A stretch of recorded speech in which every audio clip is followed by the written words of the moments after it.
Hello and welcome back to my YouTube channel. এখন অনেকেই তোমরা আমাকে ফেসবুকেও দেখছো। সো যদি তোমাদের আমার ভিডিও ভালো লেগে থাকে তো অবশ্যই লাইক, কমেন্ট আর অবশ্যই শেয়ার করো, সাবস্ক্রাইব করো। আর যারা ফেসবুকে আমাকে এখন দেখছো তারা অবশ্যই কিন্তু আমাকে ফলো করো। এটা আমার নর্থ বেঙ্গল সিরিজের last video, day 7 and day 8। আমরা আছি আজকে শিটংয়ে। আজকে আমরা ফার্স্টেই বেরিয়ে পড়েছিলাম মংপুর উদ্দেশ্যে। আর এটা হলো মংপুর রবীন্দ্র ভবন। এটা আগে ছিল রবি ঠাকুরের একজন বন্ধুর বাড়ি। এখানে রবি ঠাকুর অনেকবারই এসছেন এবং উনি এখানে এসে অনেক কবিতা, গল্প লিখেছেন। আমাদের যে হোমস্টেটা ছিল শিটংয়ে সেটা হচ্ছে আপার শিটংয়ে, মানে শিটং 3-তে বিশেষ হোমস্টে। সেখান থেকে মংপু আসতে আমাদের সময় লেগেছিল 45 মিনিট মতো। আর আগের দিন কিন্তু প্রচুর বৃষ্টি হয়েছে, আর আজকে সকালেও ইভেন প্রচুর ফগি ওয়েদার ছিল। তারপর ধীরে ধীরে ওয়েদার একটু ক্লিয়ার হতে আমরা বেরিয়ে পড়ি। এটাই হলো আসল বাড়ি। এর ভেতরে একটা সংগ্রহশালা আছে, টিকিট কেটে ঢোকার ব্যবস্থা আছে। তোমরা টিকিট কাটার পর এই জায়গাটা অ্যাক্সেস করতে পারবে। মংপু থেকে আমরা তারপর বেরিয়ে আমরা চলে যাই যোগীঘাটে। তোমরা দেখতে পাচ্ছ রাস্তাঘাট এখনও ভিজে, কারণ তখনও অল্প অল্প বৃষ্টি শুরু হয়ে গেছিলো। যোগীঘাট আপার শিটংয়ের খুব কাছে, মানে তোমরা যদি আপার শিটং থেকে নিচে নামো তাহলে তোমাদেরকে যোগীঘাট ক্রস করতেই হবে। ইভেন আমরা যখন মংপু গেছিলাম তখনও আমরা যোগীঘাট ক্রস করেই গেছিলাম। যোগীঘাটের ব্রিজটা ক্রস করলেই একদিকে চলে যাচ্ছে শিটং, আরেকদিকে চলে যাচ্ছে চারখোলে। আর এটা হলো যোগীঘাটের যে পুরনো ব্রিজ ছিল সেটা। নতুন ব্রিজের একদম পাশেই আছে এটা, তোমরা ব্রিজ থেকে দেখতে পাবে। আর এটা হলো তার এক্স্যাক্ট পাশে যোগীঘাটের নতুন ব্রিজ। তোমরা অনেক সিনেমা, ইউটিউবের ভিডিওতে দেখতে পাবে। যদিও এরকম ব্রিজ তোমরা নর্থ বেঙ্গলের প্রচুর জায়গায় দেখতে পাবে, বাট এটার কিন্তু স্পেশালিটি আছে এই সুন্দর মনোরম দৃশ্য। তখনও অল্প অল্প বৃষ্টি পড়ছিল, আর সেটা যেন একটা অসম্ভব সুন্দর দৃশ্য উপহার দিচ্ছিল আমাদের। তারপরে আমরা কাছে অনেক খোঁজাখুঁজির পর আমরা একটা কমলালেবুর গার্ডেন পাই।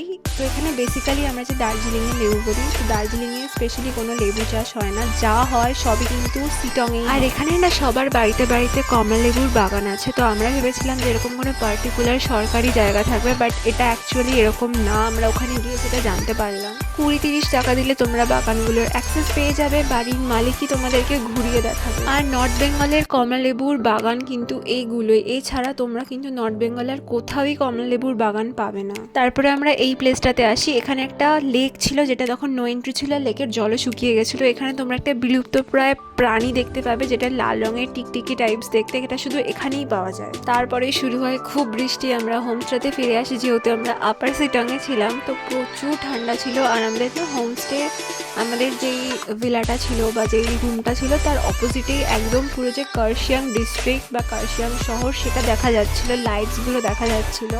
আর এটা আমাদের হোমস্টের রাত্রির দৃশ্য। এখানে একটা ছোট্ট ফাংশন মতো হয়, মানে লাইভ সিঙ্গিং শো হচ্ছিল।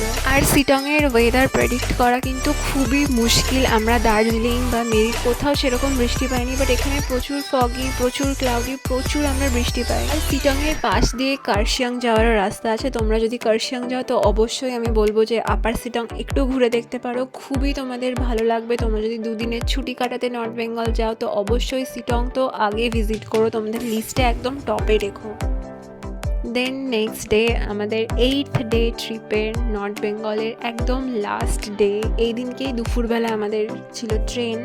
যেহেতু একটু এনজেপিতে জ্যামের ব্যাপার আছে, দেন ওয়েদারও কোনো ঠিক ছিল না, তো আমরা একদম ভোরবেলাতেই বেরিয়ে পড়েছিলাম ব্রেকফাস্ট করেই। তো আমরা ফার্স্টে এই জায়গাটাতে আসি যেখানে তিস্তার কিন্তু খুব ভালো একটা 360 ডিগ্রি ভিউ পাওয়া যাচ্ছিল। এটাও ছিল শিটংয়েই, বাট একটু নিচে, আপার শিটংয়ে নয়। আমি অ্যাকচুয়ালি একটু গুলিয়ে ফেলেছি যে মানে নিচে একদম যে লোয়ার শিটং সেটাকে শিটং 1 বলে না, একদম টপেরটাকে শিটং 1 বলে। বাট শিটং কিন্তু 3 ভাগে বিভক্ত, মানে শিটং 1, 2, 3। লোয়ার শিটং মিডলে আছে, তারপরে আপার শিটং আছে। আর এটা যেহেতু ট্রিপের লাস্ট ডে ছিল তো একদমই এনার্জি ছিল না যে ভালো করে ভিডিওগুলোকে ক্যাপচার। তাও আমি চেষ্টা করেছি যে একটা রুট বা ইটিনারি বোঝানোর, তোমরা যাতে বুঝতে পারো আমরা যেই যেই প্লেসে গেছি সেই প্লেসগুলোকে আমি সব ক্যাপচার করার চেষ্টা করেছি। একটা ক্লিপ হলেও আমি অ্যাড করেছি। আর আমাদের কিন্তু বন্দে ভারত ছিল দুপুর 2টোতে, তো আমরা একটু ভোরবেলায় বেরিয়েছিলাম যেহেতু আমাদের আরও কিছু স্পট দেখার ছিল। তো আমরা সেই স্পটগুলো দেখলাম। রাস্তায় অনুসন্ধান ফিল্মের যে শ্যুট হয়েছিল সেই বাড়িটাও ছিল, সেটাও আমরা দেখলাম।